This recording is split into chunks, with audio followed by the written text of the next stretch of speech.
So as always, I'm here to give you all some tough love, right? Alright, so buckle up.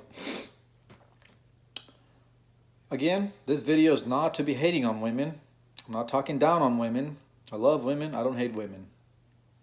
This is just to show you guys what women's nature is. As always, that's all I'm doing here. So you guys can look out for all these signs.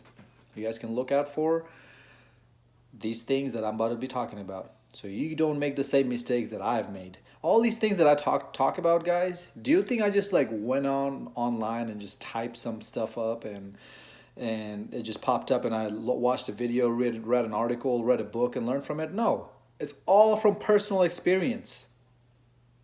Over and over and over and over, hundreds of times of personal experience. So I have my own statistics. All right, here we go. A woman will always cheat if she finds better. Now, I don't mean just a better man than her current man. I mean even a better situation. If the time is right, if the situation is right, if the situation is better than what she's in, if the circumstances are better than what she was in, she's going to take full advantage of that. She's always going to thrive and strive for better and more. You'll never be able to keep her happy by giving her stuff, by doing what she wants you to do. So don't even try that route, okay? I know that's all you've been told and taught your whole entire life, but that is not going to keep your woman around if you do that. You need to tell her that, hey, this is what I'm doing. This is what I have to give you. If you like it, cool. If you don't like it, that's cool too. But you're not going to be asking me for more. She can leave you, whatever. If she doesn't, you have her on lockdown. Which is why I am completely against marriages, because now you are stuck. If she leaves you, you're effed. If she doesn't leave you and she's unhappy because you're not doing what she wants you to do, you're still effed. Your relationship is going to be horrible. A doctor, if a woman is a doctor, she's not going to date a nurse, a male nurse. She might have a fling with him, a one night stand with him, but she's not going to date him. You're not going to see her out about in public with him. If a woman who is the CEO of the company, she's not going to date the accountant of the company. She's probably not even going to want to date the other CEO from another company if their companies are at the same level and he's making the same amount of money as she is. She's going to want to date a multimillionaire. She makes a couple millions, she wants to date somebody who makes a couple hundred millions a year. If she's a nurse, she's not going to date another nurse. She's going to date the doctor. Okay, let's bring it down a little bit.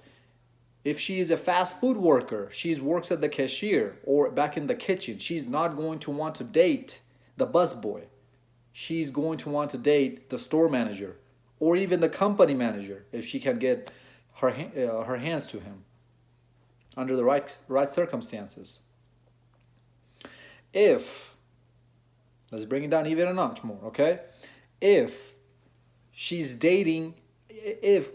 doesn't have a job, she's a housewife, full-time housewife, she doesn't do anything and her husband does all the job, and her husband is a plumber, let's say, okay? Plumber dating a person who doesn't even have a job.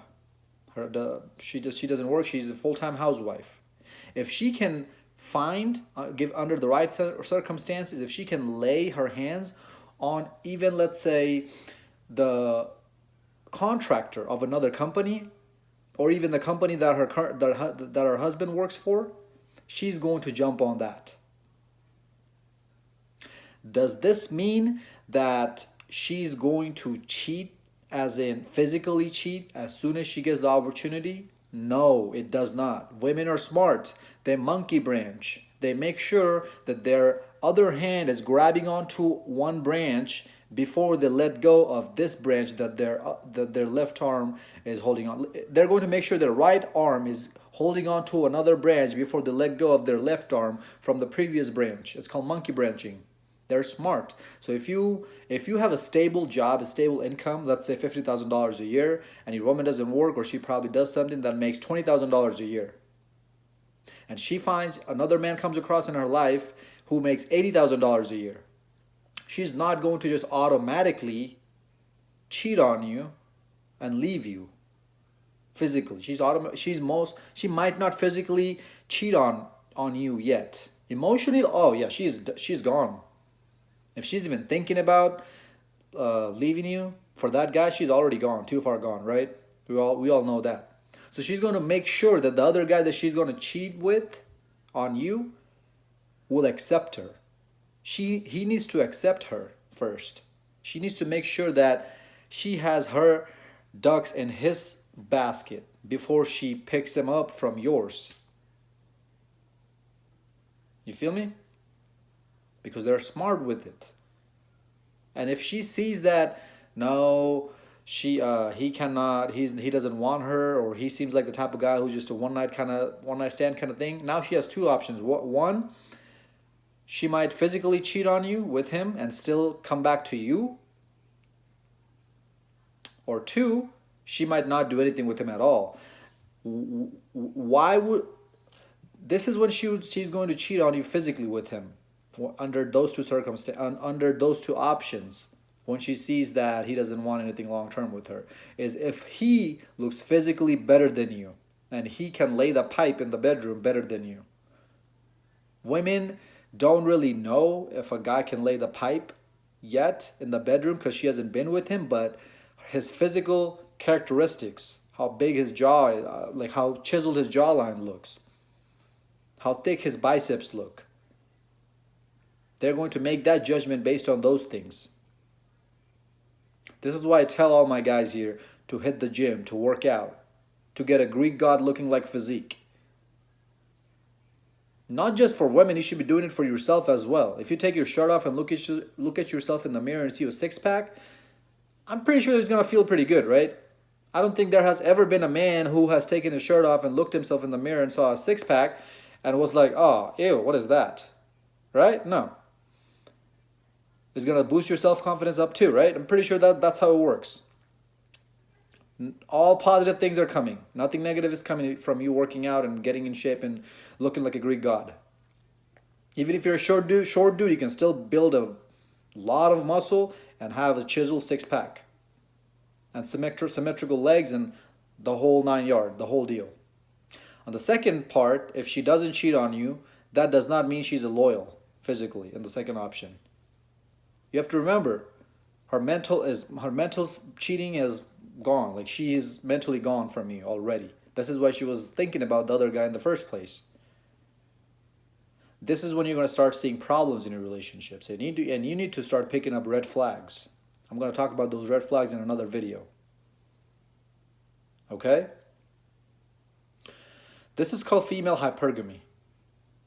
They are always in the search to do better.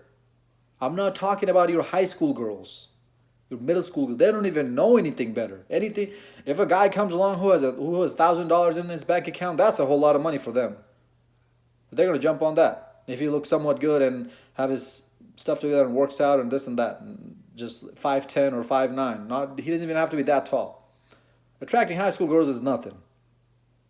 They don't know anything in life yet. I'm talking about college and post-college. Those females. That's when they really start. That's when all of this female's nature that I tell you guys about, all of this really start to come out from her. She really starts to act upon these things, upon her nature.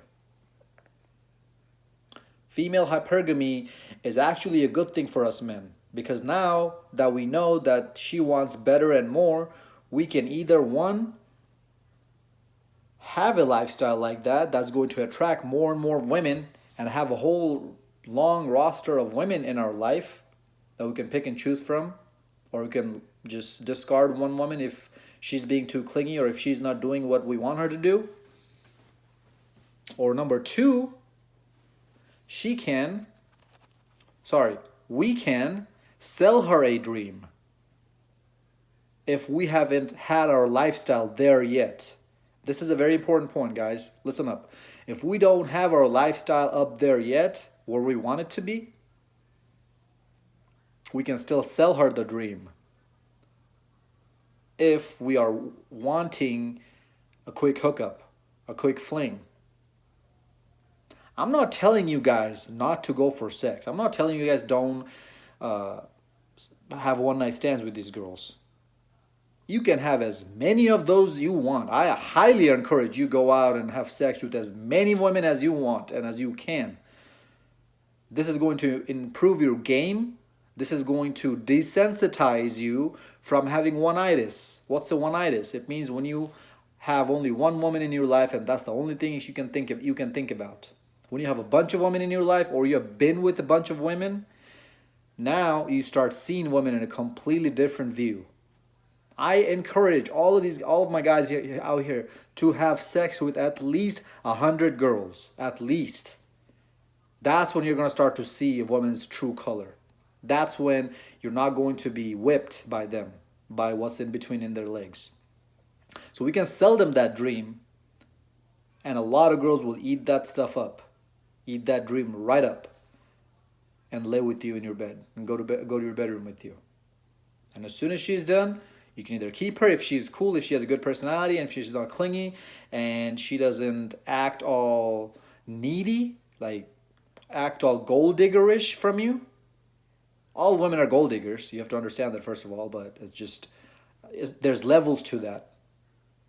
If she doesn't seem needy, that you have to do this for me, you have to take me out here, there, I give you sex, now you got to do the X, Y, and Z for me. If she doesn't seem like that type of girl, if she seems pretty laid back, cool, she doesn't have to just be committed to you. She can be dating other guys too. Who cares? As soon as she's not being a pain in the butt for you, you can either keep her or don't keep her. That's completely up to you, whatever you want to do. Or if she's a pain in the butt, you can just get rid of her. That's how we can use female hypergamy for our own benefit. We can use their nature against them. Fellas, this information is very crucial. You're not gonna learn these things in your high school class, in your college class, in your middle school, from your parents, from your friends. Nobody's gonna tell you this. Use this information, fellas. She's always going to want to marry up. Her eyes are always out looking for the next best deal. We live in a society, in a time period of social media where within a few clicks of her fingers, she has access of thousands of men. Don't get frustrated about it. Don't give up. Don't say that, whatever, that's just how all women are, this and that. Instead, use this for your own advantage. I don't discourage you guys to have sex with whoever you want and whoever you can. I only discourage you guys to stop spending money on these girls because they're not worth it. They're not worth it a single penny. Stop getting into long-term relationship with them. Stop taking them out in places and stop getting married to them. That's what I'm against. She hasn't done anything to earn your time, energy, money. Nothing. She hasn't done anything special. She just showed up and laid back on her back like a starfish. Until next time, stay blessed, stay beautiful, and above all, stay classy.